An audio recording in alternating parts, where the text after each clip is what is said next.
آج کی دنیا میں مسلمانوں کو توڑنے، دبانے اور ان کا نام بدنام کرنے کی کتنی کوششیں ہو رہی ہے۔ کسی کے دل میں نفرت ہے، کسی کی نظر میں مسلمان چھپتے ہیں، لیکن ان نادان لوگوں کو کیا خبر کہ وہی مسلمان، وہ امت جس نے دنیا کو اندھیرے سے نکال کر روشنی دکھائی تھی، انہیں کیا پتا الجبرا سے لے کر اسپتالوں کی بنیاد تک، ستاروں کی کھوج سے لے کر دوا، چکتسا اور نیویگیشن تک، واستو کلا سے لے کر انسانیت کی حفاظت تک، ہر جگہ مسلمانوں کی محنت، ان کا علم، ان کا نور پھیلا ہوا ہے۔ اتہاس گواہ ہے، جب دنیا اگیانتا اور اندھیرے میں ڈوبی تھی، یورپ بیماری اور ڈر میں گھرا تھا، تب مسلمانوں نے علم کے چراغ جلائے۔ انہوں نے دنیا کو پڑھنا سکھایا، سوچنا سکھایا، علاج کرنا سکھایا اور انسان کو انسان سمجھنا سکھایا۔ اور آج وہی مسلمان جنہوں نے انسانیت کو اٹھایا تھا، ہر رنگ، ہر نسل، ہر قوم کو برابری دی تھی، انہی کو غلط سمجھا جا رہا ہے۔ حقیقت یہ ہے، نفرت اتہاس نہیں بدل سکتی، اندھی نظریں سچائی کو نہیں روک سکتی۔ مسلمانوں کا علم، ان کی روح، ان کا نور کبھی بجھ نہیں سکتا۔ مسلمان مٹائے نہیں جاتے، مسلمان اٹھ کر کھڑے ہوتے ہیں، کیونکہ ان کا سر جھکتا ہے صرف اللہ کے آگے، اور ان کا علم، ان کی وراثت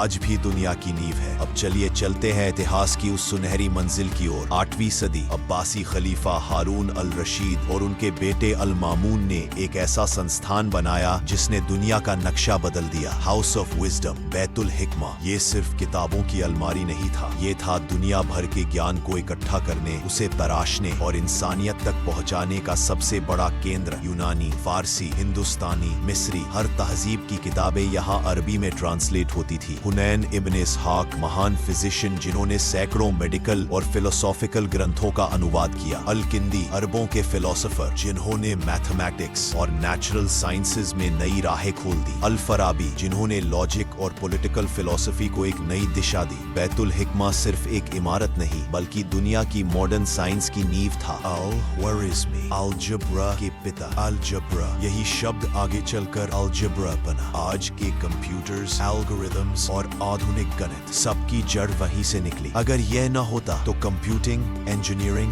بینکنگ کچھ بھی سمبھو نہ ہوتا۔ اسٹرونومی میں بھی مسلمانوں نے چمتکار کیا۔ البتانی نے سورج اور گرہوں کی چال ماپی۔ ناصر الدین الطوسی نے پلانیٹری موشن اور ٹریگونومیٹری کو ریفائن کیا۔ ایسٹرولاب نے نیویگیشن، قبلہ اور ٹائم کیلکولیشن کو آسان بنایا۔ ہر کیلکولیشن اللہ کی کریشن کو سمجھنے کا ذریعہ تھی۔ ابن سینا، اویسنا، دنیا کے سب سے مہان ڈاکٹرز میں سے ایک، ان کی کتاب القانون فی الطب صدیوں تک یورپ کی میڈیکل ٹیکسٹ بک رہی۔ الرازی، جنہوں نے اسمال پاکس اور میزلز کو الگ الگ پہچان کر میڈیکل سائنس میں ایک نیا ریولوشن لا دیا۔ ان کے ہاسپٹلز، بیمارستانز ماڈرن ہاسپٹلز کی نیو تھے۔ Surgery, ophthalmology, pharmacology, cleanliness, public health, ہر کھیتر میں مسلمانوں کی کھوج انسانیت کی سیوا کے لیے تھی۔ مسجد کی نقاشی، کیلیگرافی کی خوبصورتی، عربیسک پیٹرنز کی جادوگری، یہ صرف ڈیکوریشن نہیں، اللہ کی سیمیٹری اور قدرت کو سمجھنے کا طریقہ تھا۔ ڈوم of the rock, Alhamra, Masjid قرطبہ،